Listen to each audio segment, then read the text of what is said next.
Welcome to another episode of What's Up Irvine. I'm Curtis Drever, your host, and this podcast is about everything that makes Irvine a great city, its people, culture, influence, and opportunities.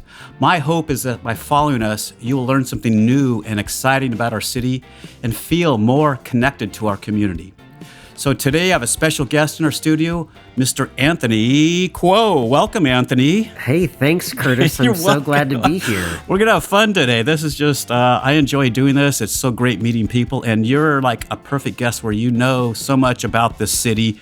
You have so much knowledge up here. I can't wait to spend some time asking you about it to share it with our viewers. But before we do that, I'm going to take your extensive bio and shorten it and read it to our audience so they have a little bit more familiarity for those one or two people out there that don't know you. Sure. So Anthony Kuo grew up in Irvine, Woodbridge area, and attended our schools, including both Woodbridge, graduated from Woodbridge. Oh, wait, did you graduate from Uni High? I graduated from Uni. You went to Woodbridge too. Go Warriors, and Uni is the Trojans. Trojans, so you got both. Okay.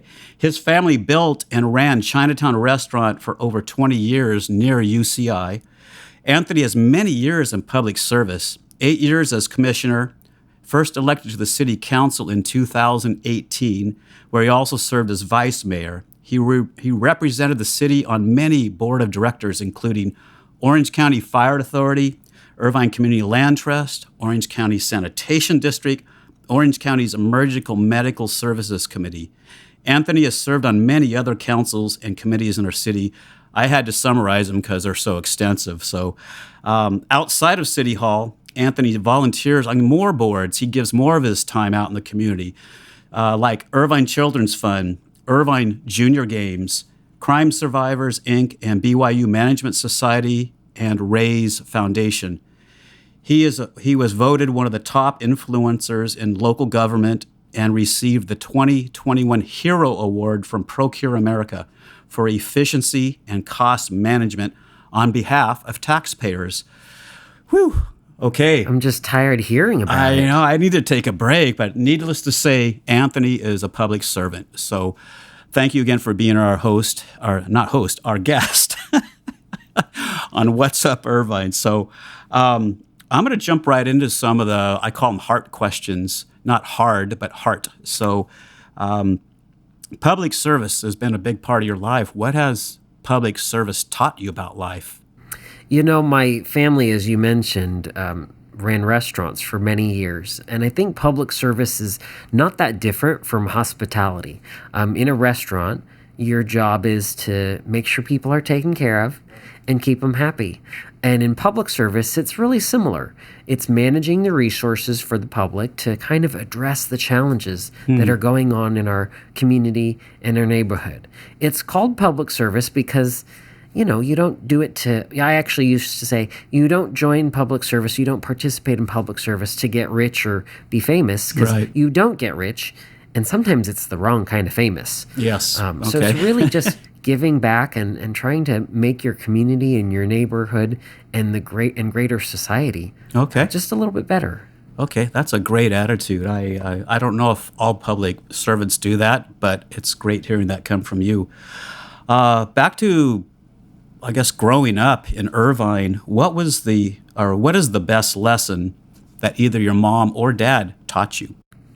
Well, again, they ran restaurants, and one of the things that my mom used to say was, I own a restaurant, but it doesn't mean I can't bust someone's table or pour someone tea or get them something.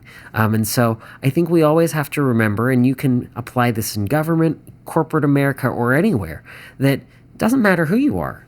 You can help out. I had a job at one point where I walked in and I was a senior manager, and there was a look of panic on one of my employees' faces, and he says, we have to get this project out, and we ran out of paper.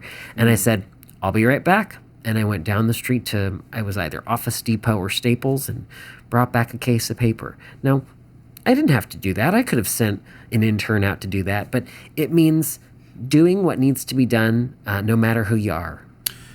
That's a great lesson. So restaurant actually is very applicable. It doesn't matter especially when you own a small business, you take out the trash, you clean, you wait tables.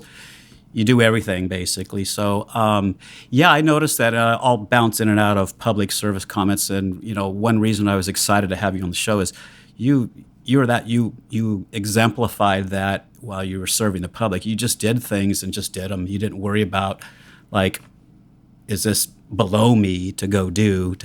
You just did it, and so I think the people of Irvine see that, but it's good for those to hear it again from you too directly. So. Do you have a fond memory or story from your childhood that stands out? Since you grew up in Irvine, what was it like growing up in Irvine? I grew up here right in Woodbridge, which I personally think is an amazing place to grow up. Lots of parks. Irvine's master plan is based on things being close. So Yes. if you look at every village really has its own schools, its own parks, and even its own shopping centers. My grandma lived with us when we were growing up, and one of my favorite things that I just remember is her giving me a little bit of money and saying, "I want you to ride your bike down the street to the grocery store and pick up a half a gallon of milk or some bananas or whatever it was from the store."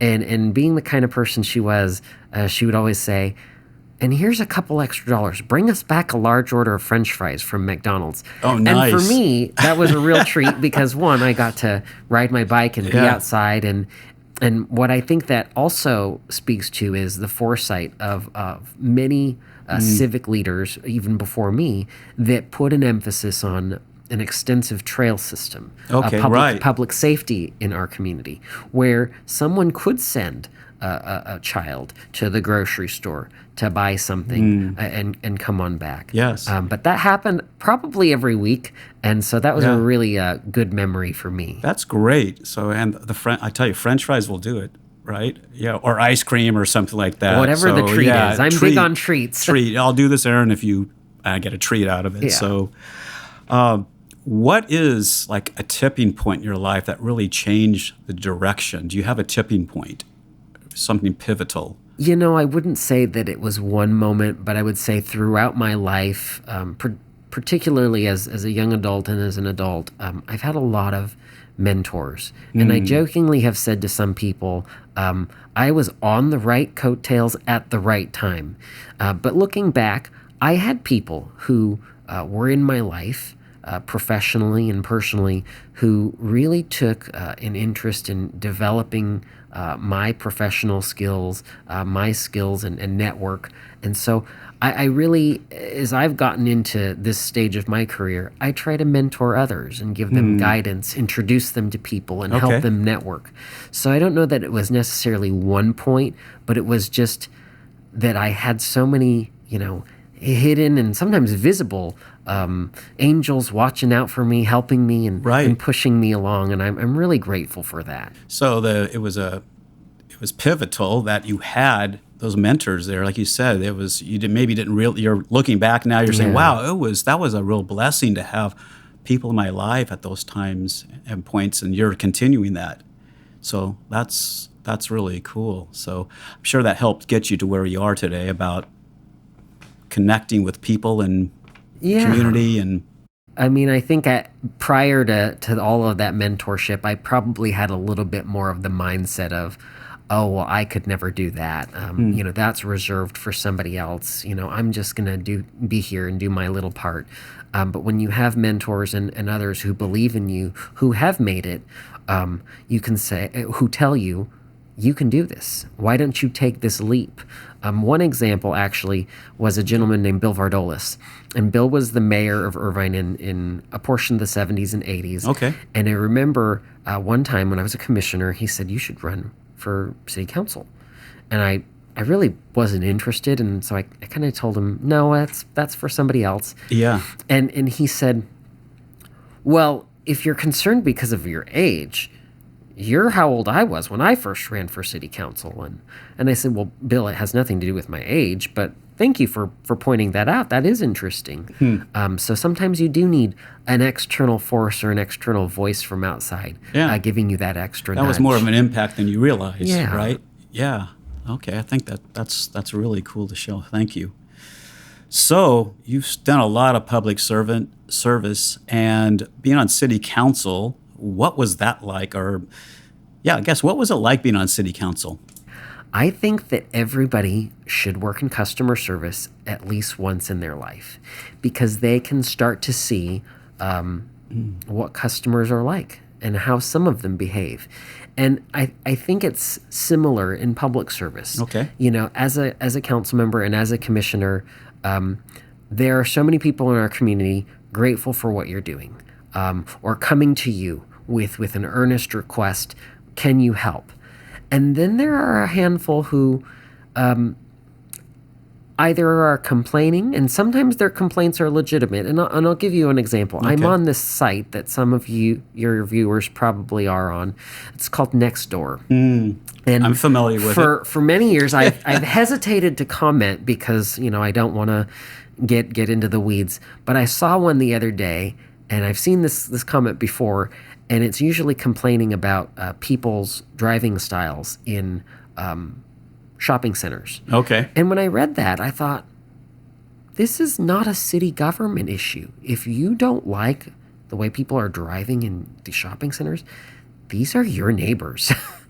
These are the people that you're shopping at the grocery store with. And so in some ways, I do think that people, whether it's society now or if it's just developed that way, they think that government is the solution to everything. It's not. Government exists to implement certain programs and to keep the peace with the police department and other functions.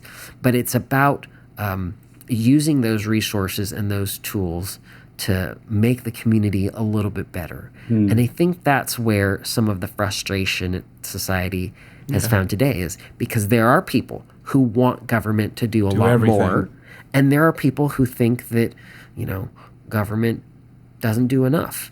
And that's going to be always the push and pull and the struggle of where we ought to be. I can see that. I mean, I agree with that. There's you've seen all kinds. You know, we have a portion of the city meetings called public comment, and people can come and share their thoughts. If you listened to only that portion of the meeting, you would think that you live in the most mismanaged, adversarial community. I live here. I've lived here my whole life. My family moved to Woodbridge in 1978. I feel really lucky to live in Irvine. Even today, I mean, we have our challenges, that there's no doubt. The city has its challenges, the region has its challenges, the country has its challenges. But on the whole, when I look at my neighbors in other communities or other areas of the country, this is a pretty stellar community. It is. Yes, I agree with you. I get up and have my coffee every morning. I look out the window. I'm like, this is a nice place to live in. I mean, and people move here for the safety and the schools and other reasons. And so, yeah, it's easy. I agree with you. That's one reason we're doing this is to talk about the good of our city, the good people, the good everything. There's so much good in this city. So I'm glad you have that outlook as well. So, well, the other side of the coin is, what was some of the difficulty of being on city council? Or maybe what was the most difficult part of your job there? I think it was, and people wouldn't be wrong to levy this statement, but I think it was that you can never do enough. You know, for me, I put a lot of my heart, I put a lot of my time, I put a lot of my energy into being a council member. But at the end of the day, at the end of the week, there was always something that someone would say, you didn't get that done. And sometimes it was polite, you didn't get that done. And other times it was, you're an abject failure because you didn't get something done. Yes. And, you know, I think what I would say with regard to public service or just life is one thing that's missing is grace. Yeah. So that was tough because I would go home at the end of the day and I would think, gosh, I worked really hard. And then I'd get some sort of message that, well, as hard as you worked, it wasn't good enough. Wasn't good enough. You know, that's a good word, grace. We need to be graceful, gracious with more of that. Yeah, so there you go for people out there. Yeah, more grace. Extend more grace to people.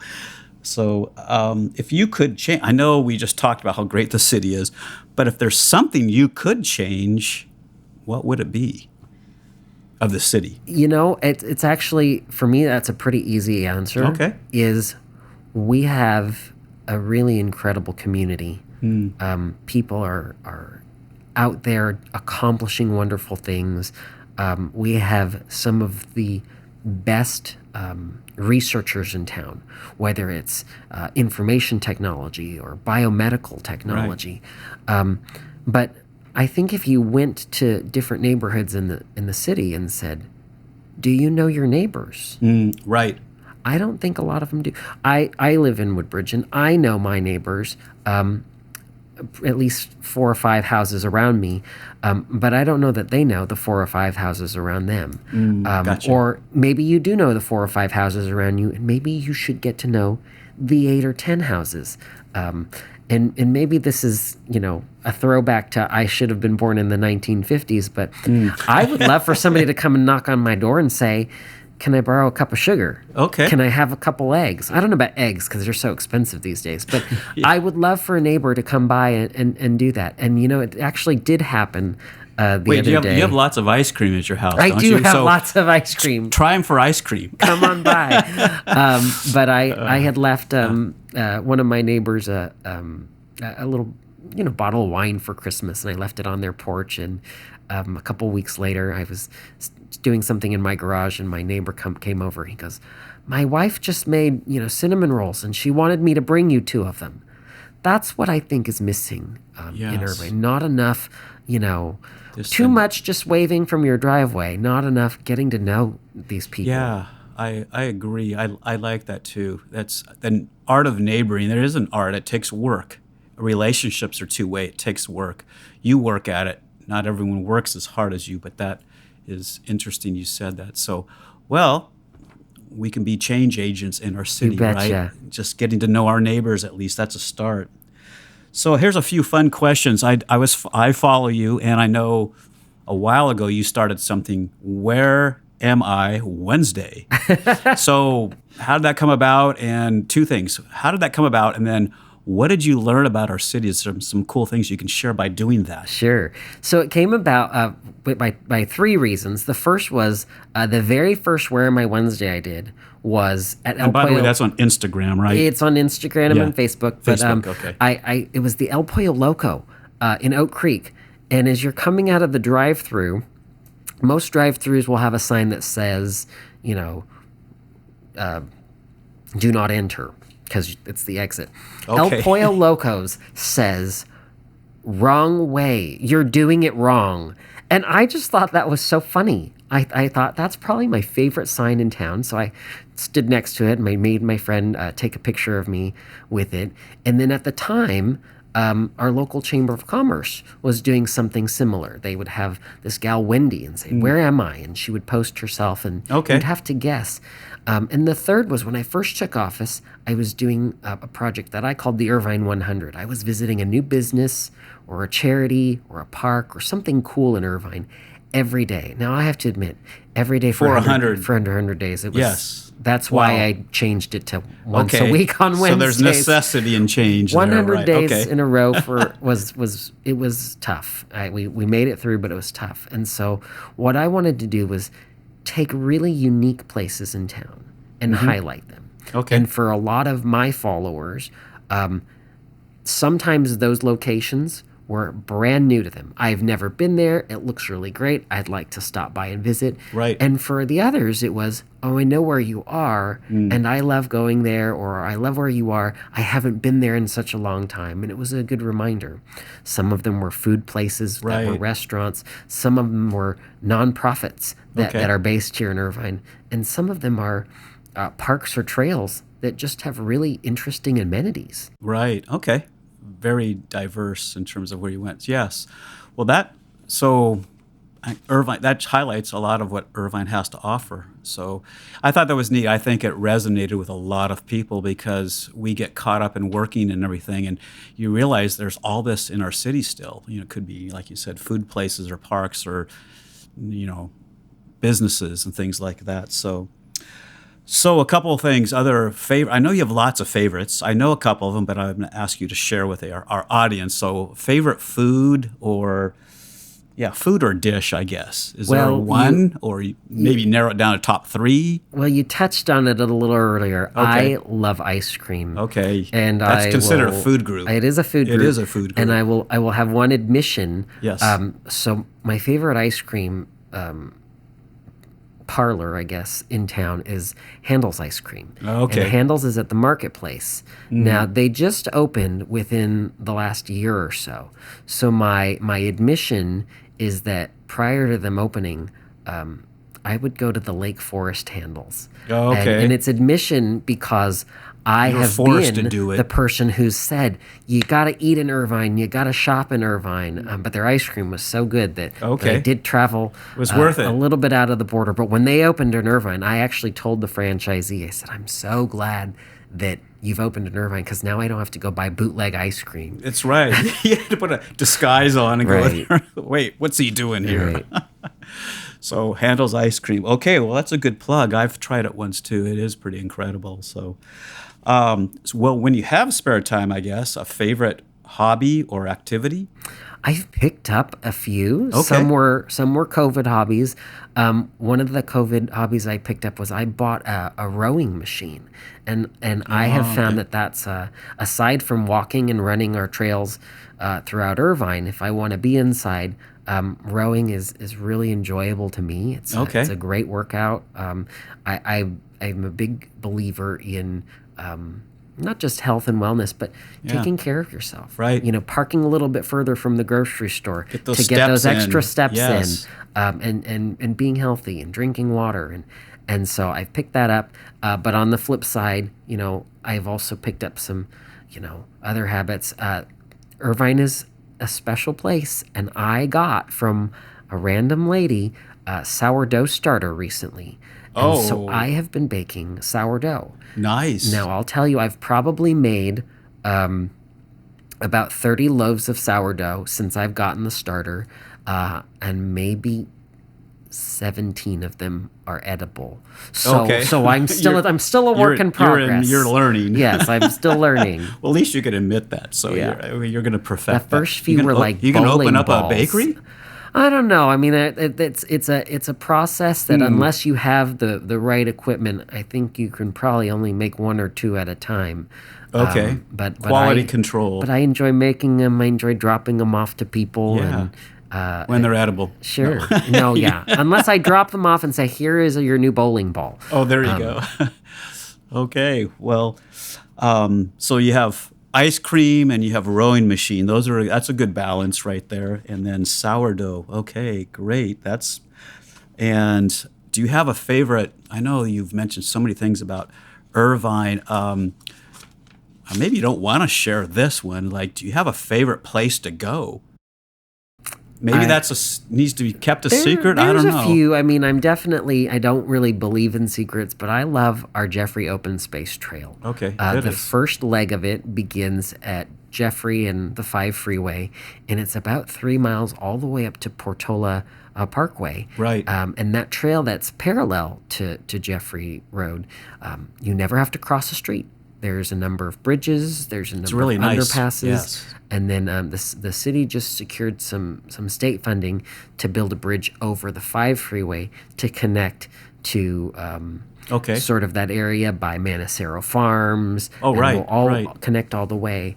And it's a really, really great place to walk or run or ride your bike or even roller skate or rollerblade or how to get from point A to point B. But when we've got good weather, which is most of the time, we've got pretty mild weather here. It's great to be outside and enjoy that. So you can find Anthony Kuo there. Eating bread and walking at the same Bread time. or ice cream and then walking and enjoying nature and all that. So it is some a great people space. may say it's an oxymoron, but there's nothing better than going for a walk with an ice cream cone in your hand. Yeah, it helps you think better and, just enjoy life better. So what is a takeaway that you'd like? What is something that maybe you'd like our viewers to know about you as like a takeaway? We're going to kind of wrap things up here. Maybe a fun fact, or maybe it doesn't have to be fun, just... I have I wouldn't even say a tagline, but one of the things that somebody mentioned to me the other night was when I leave a room or an event or when I finish on the phone, and it's sort of become a habit, I usually close with, well, is there anything I can do for you? And I don't really even know where I picked it up. I just picked it up from somewhere. And my friend Mike Hamill, who was previously the chief of police, I think Mike Kent's doing a great job, but before him, Mike Hamill, he's made a comment to me a couple times. He goes, I'm very used to doing things for people. He goes, but whenever I'm on the phone with you or whenever I see you, he goes, you always say that. And it always catches me off guard. But even so, I think it's important to leave people with the notion that you're available. Yeah. You know, I'm here. I'm happy to help. And not only happy to help, but I truly consider it someone else giving me the opportunity to help and to serve, as we started talking about at the beginning. Well, that's actually a great, and I'll say this too, Anthony. You know, we've done a lot of. I'm involved with Love Irvine, and you show up.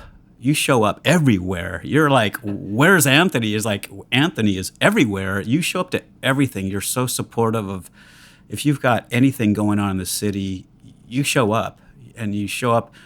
Sometimes announced, sometimes many times just unannounced. You just show up, and all of a sudden, hey, Anthony, and so I think that is just super admirable of just showing up, because you know how it is, whether it's a good thing or a bad thing, meaning there's tough times when you show up still, like a memorial service or something like that. You show up, it means a lot to people in good times, or I'll say bad as well. But anyways, I thank you for that, because you have shown up to some of our events, and it's like, oh, wow, that's so cool that Anthony showed up, and it just shows people you're engaged and interested. So thank you for that. So, and I'm going to thank you too for joining us on another episode of What's Up Irvine, and we had our special guest Anthony Kuo here. Thank you again for being our great opportunity, our guest here. And if you have any other guests or topics that you think would be interesting that we could talk or interview, please send an email to info@loveirvine.org.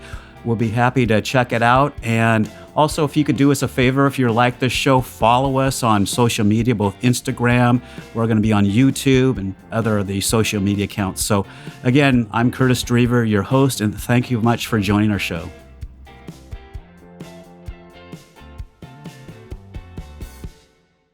I want to take a moment to thank today's sponsor, Intergrove. Intergrove provides video production, live streaming, and social media services to businesses, local governments, churches, and podcasts just like this one. Their professional team has an attention to detail and a level of care that will just wow you, and their introductory pricing truly can't be beat. To get started, head on over to intergrove.org and contact them today. I also want to thank Shepherd's Grove Presbyterian Church, a radically hospitable faith community where there is a place for you.